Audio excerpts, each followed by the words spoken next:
Today we will discuss in detail how gene expression is regulated in prokaryotes.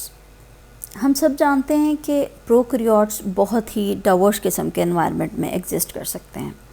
For example एक prokaryote जो है वो human intestine में भी सर्वाइव कर सकता है. कुछ ऐसे प्रोकैरियोट्स हैं जो हॉट स्प्रिंग बैक्टीरिया में रह रहे होते हैं, डिफरेंट किस्म के एक्वेटिक बॉडीज़ में रहते हैं, जैसे कि किसी पॉन्ड में या रिवर में. Even if it is the polluted body तब भी वो उसके अंदर एग्जिस्ट कर रहे होते हैं.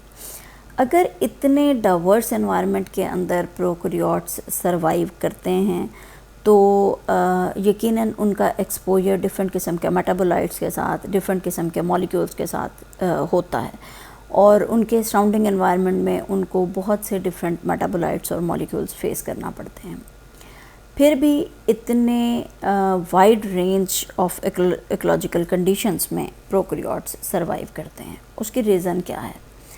उसकी रीज़न ये है बिकॉज़ जो प्रोकैरियोट्स हैं इनके अंदर एक एबिलिटी है कि ये अपने किसी भी स्पेसिफिक सेट ऑफ जीन के एक्सप्रेशन को स्विच ऑन भी कर सकते हैं और स्विच ऑफ भी कर सकते हैं. जिस तरह से भी इनके एनवायरनमेंट की डिमांड हो उसके अकॉर्डिंग ये अपने जीन्स के एक्सप्रेशन को स्विच ऑन और स्विच ऑफ करने की कैपेसिटी रखते हैं. अब ये रेगुलेशन होती कैसे है, ये एक्सप्रेशन रेगुलेट कैसे होता है?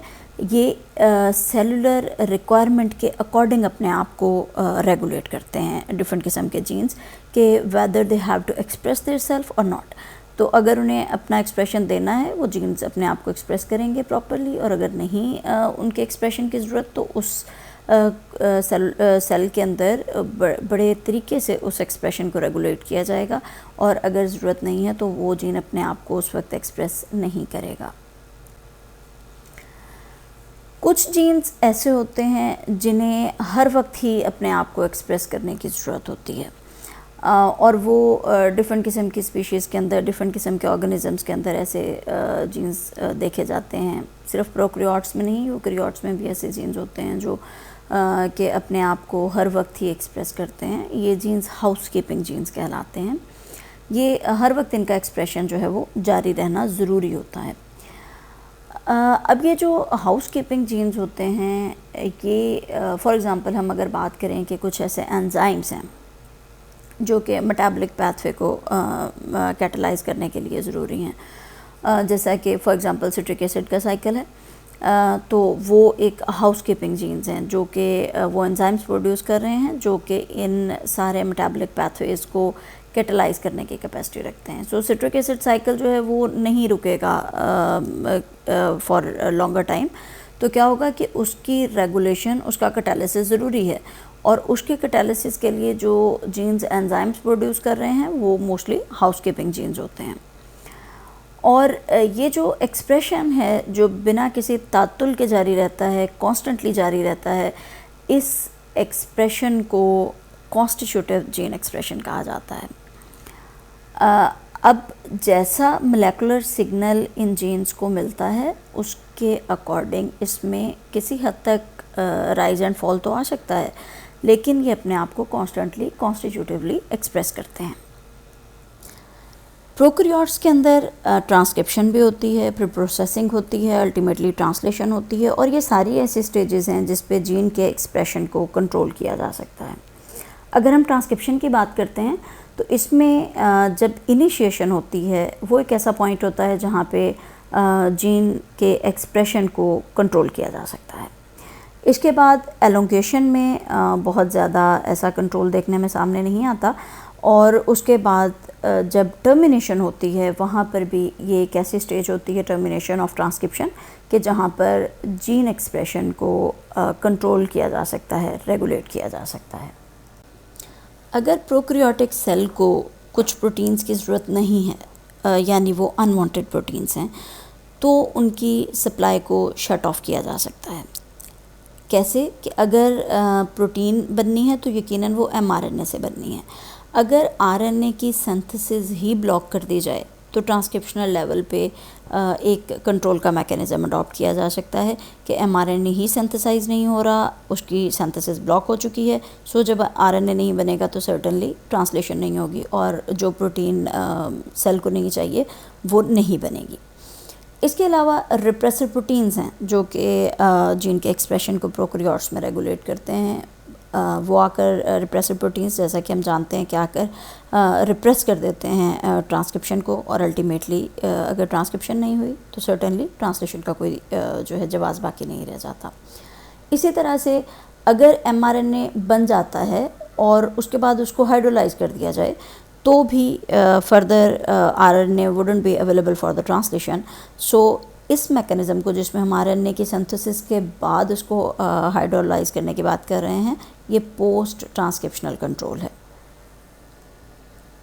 बैक्टीरिया के अंदर जो mRNA है, जैसे ही उसकी सिंथेसिस ट्रांसक्रिप्शन के प्रोसेस में हो रही होती है, साथ साथ ही उसकी ट्रांसलेशन भी हो रही होती है। यानी ट्रांसक्रिप्शन और ट्रांसलेशन दोनों एक साथ ही चल रहे होते हैं। इस किस्म की जो प्रोसेसिंग बैक्टीरिया के अंदर हो रही होती है, इसको हम कपल्ड ट्रांसक्रिप्शन ट्रांसलेशन कहते हैं। मतलब ट्रांसक्रिप्शन अभी जारी है, कंप्लीट नहीं हुई। जैसा कि हम यूकैरियोट्स में देखते हैं कि ट्रांसक्रिप्शन कंप्लीट होगी तो ट्रांसलेशन होगी, बिकॉज यूकैरियोटिक सेल बिल्कुल डिफरेंट तरीके से काम करता है। उसमें जो न्यूक्लियर एनवेलप की मौजूदगी है और डिस्टिंक्ट किस्म का न्यूक्लियस है, और अल्टीमेटली जो ट्रांसक्रिप्शन है वो चूँकि सेल के न्यूक्लियस के अंदर होनी है और ट्रांसलेशन न्यूक्लियस के बाहर होनी है, सो उसमें रेगुलेशन डिफरेंट तरीके से होती है। लेकिन प्रोकैरियोट्स में कपल्ड ट्रांसक्रिप्शन ट्रांसलेशन चल रही होती है।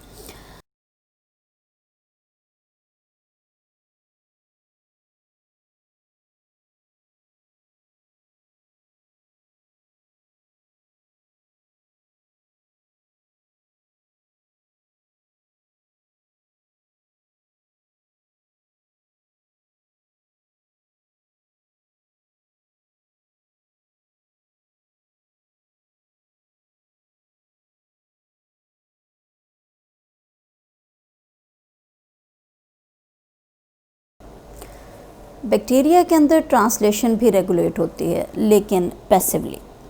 जीन की एक्टिविटी को रेगुलेट करने के लिए डीएनए का जो सीक्वेंस है, जिसे हम सिस एक्टिंग सीक्वेंस कहेंगे, उसके साथ आकर डिफरेंट प्रोटीन्स अपने आप को अटैच करती हैं, और ये प्रोटीन ट्रांस एक्टिंग प्रोडक्ट्स या ट्रांस एक्टिंग प्रोटीन्स कहलाती हैं। इनके आके डीएनए के साथ अटैच होने की वजह से जो जीन की एक्टिविटी है उसको रेगुलेट किया जाता है। जब प्रोकैरियोट्स में ट्रांसक्रिप्शन स्टार्ट होनी होती है तो उसकी ट्रांसक्रिप्शन यूनिट के बिल्कुल बिगिनिंग पे एक सीक्वेंस मौजूद होता है जो कि प्रमोटर है, जहाँ से कि इनिशिएशन होती है ट्रांसक्रिप्शन की। इसी तरह से जहाँ ट्रांसक्रिप्शन ख़त्म होनी है वहाँ पर एक सीक्वेंस मौजूद होता है जो कि टर्मिनेटर है, जहाँ पर के ट्रांसक्रिप्शन का एंड हो जाएगा। सो ये सीक्वेंसेस जो हैं ये सिस एक्टिंग सीक्वेंसेस हैं। अब प्रमोटर जो है यहाँ से इनिशिएशन ऑफ ट्रांसक्रिप्शन हुई और टर्मिनेटर पे आकर जो है ट्रांसक्रिप्शन ख़त्म हो गई। तो टर्मिनेटर पे ट्रांसक्रिप्शन क्यों ख़त्म होती है? जब आरएनए पॉलीमरेज जो है उस सीक्वेंस को डिटेक्ट कर लेता है कि ये टर्मिनेटर सीक्वेंस है। अब यहाँ पे जो आरएनए पॉलीमरेज है ये बेसिकली एक ट्रांस एक्टिंग प्रोटीन के तौर पे काम कर रहा है, जबकि ये जो प्रमोटर की साइट है और जो टर्मिनेटर की साइट है ये सिस एक्टिंग सीक्वेंसेस हैं। बैक्टीरिया का जीनोम समटाइम्स इस तरह से ऑर्गेनाइज होता है कि जो कॉमन फंक्शन परफॉर्म करने वाले जीन्स हैं, जैसे कि डिफरेंट किस्म के एंजाइम्स हैं, उनकी सिंथेसिस से रिलेटेड जो जीन्स हैं, वो क्या करते हैं कि वो इकट्ठे ही एक ग्रुप में काम कर रहे होते हैं। किस तरह से कि इनकी जो रेगुलेशन है उसको मेंटेन करने के लिए ये ओपेरॉन्स बना देते हैं। ओपेरॉन्स को हम मज़ीद तफसील से भी देखेंगे कि ओपेरॉन्स कैसे काम करते हैं। अब ओपेरॉन्स में होता क्या है कि जो सारे जीन्स एक जैसा मिलके काम करने वाले हैं वो एक ही प्रमोटर के अंदर काम कर रहे होते हैं, और उसके बाद वो पॉलीसिस्टोनिक एमआरएनए बनाते हैं। ये जो ओपेरॉन्स हैं इसमें डिफरेंट किस्म के स्ट्रक्चरल जीन्स भी हो सकते हैं और इसमें रेगुलेटरी जीन्स भी होते हैं। कुछ सब्सटेंसेस ऐसे भी हैं प्रोकैरियोट्स में जिन्हें हम इंड्यूसर्स कहते हैं। इंड्यूसर्स का काम क्या है कि वो एक्सप्रेशन ऑफ जीन को एक्टिवेट करें या उसको इंड्यूस करें। जब इस तरह के इंड्यूसर्स मौजूद होते हैं तो जीन्स में ट्रांसक्रिप्शन होती है और उसके बाद ट्रांसलेशन होती है और फिर जो भी उनकी प्रोडक्ट है वो बनती है। फॉर एग्ज़ाम्पल एंजाइम बनेंगे और ये एंजाइम्स जो हैं अल्टीमेटली इंड्यूसर्स को मेटाबोलाइज करेंगे। इस तरह के फिनोमेनन को हम इंडक्शन कहते हैं, और एंजाइम जो इस तरह से इस तरीके से सिंथेसाइज हो रहा होता है वो इंड्यूसिबल एंजाइम होता है। फॉर एग्जांपल अगर हम इकोलाई की बात करते हैं कि अगर हम इकोलाई को लैक्टोज़ की प्रेजेंस में कहीं पे भी ग्रो करते हैं तो वहाँ उसको कार्बन का सोर्स तो चाहिए ही। अगर हमने उसको कार्बन के सोर्स के तौर पे लैक्टोज़ दे दिया है तो लैक्टोज़ जो है ये कंड्यूसर के तौर पे काम करेगा और ये उन जीन्स को एक्टिवेट करेगा जो कि बीटा ग्लैक्टोसाइडेज को सिंथेसाइज कर सकें। अब बीटा गैल जो है इसका काम क्या है, जैसे ही बीटा गैल सिंथेसाइज होगा तो ये लैक्टोज़ को मेटाबोलाइज करेगा और इससे ग्लूकोज बनाएगा और गैलेक्टोज बनाएगा। अब अगर किसी स्ट्रक्चरल जीन के एक्सप्रेशन को रिड्यूस करना मकसूद हो तो वहाँ पे रिप्रेशन की जाएगी। अब होता क्या है एक्चुअली कि डिफरेंट किस्म के सब्सटेंसेस हैं जिन्हें कि रिप्रेसर्स कहा जाता है और ये रिप्रेसर आकर किसी भी स्ट्रक्चरल जीन के एक्सप्रेशन को रिड्यूस कर सकते हैं। ये जो प्रोसेस है जिसके थ्रू ये जीन एक्सप्रेशन रिड्यूस किया जाता है ये एंजाइम रिप्रेशन का मेथड होता है, जिसमें एंजाइम्स की मदद से जो रिप्रेशन है वो की जाती है। अब कुछ ऐसे मेटाबोलाइट्स हैं कि अगर हम उन्हें ग्रोथ मीडियम के अंदर ऐड कर देते हैं तो ये कुछ स्पेसिफिक एंजाइम्स के जो प्रोडक्शन है उसको रिड्यूस कर सकते हैं, उसकी अमाउंट को कम कर सकते हैं। सो इस तरह के जो मेटाबोलाइट्स हैं इन्हें को रिप्रेसर्स कहा जाता है। फॉर एग्ज़ाम्पल अगर हम बात करते हैं कि हमारे पास कुछ ऐसा मीडिया है जिसके अंदर हम अमाइनो एसिड्स ऑलरेडी ही बहुत ज़्यादा अमाउंट में प्रोवाइड कर देते हैं, तो क्या होगा कि ऐसे जीन्स जिन्होंने वो एंजाइम्स प्रोड्यूस करने थे जिन्होंने कैटालिसिस करना था और अमाइनो एसिड्स की बायोसिंथेसिस करनी थी बैक्टीरिया के अंदर, उन जीन्स को रिप्रेस कर दिया जाएगा ताकि वो एंजाइम्स जो कि बायोसिंथेसिस ऑफ अमाइनो एसिड से रिलेटेड हैं वो अपना काम ना करें। और उसकी रीज़न क्या है, क्योंकि ऑलरेडी ही मीडिया के अंदर काफ़ी ज़्यादा अमाउंट में अमाइनो एसिड्स जो हैं वो प्रोवाइड कर दिए गए हैं।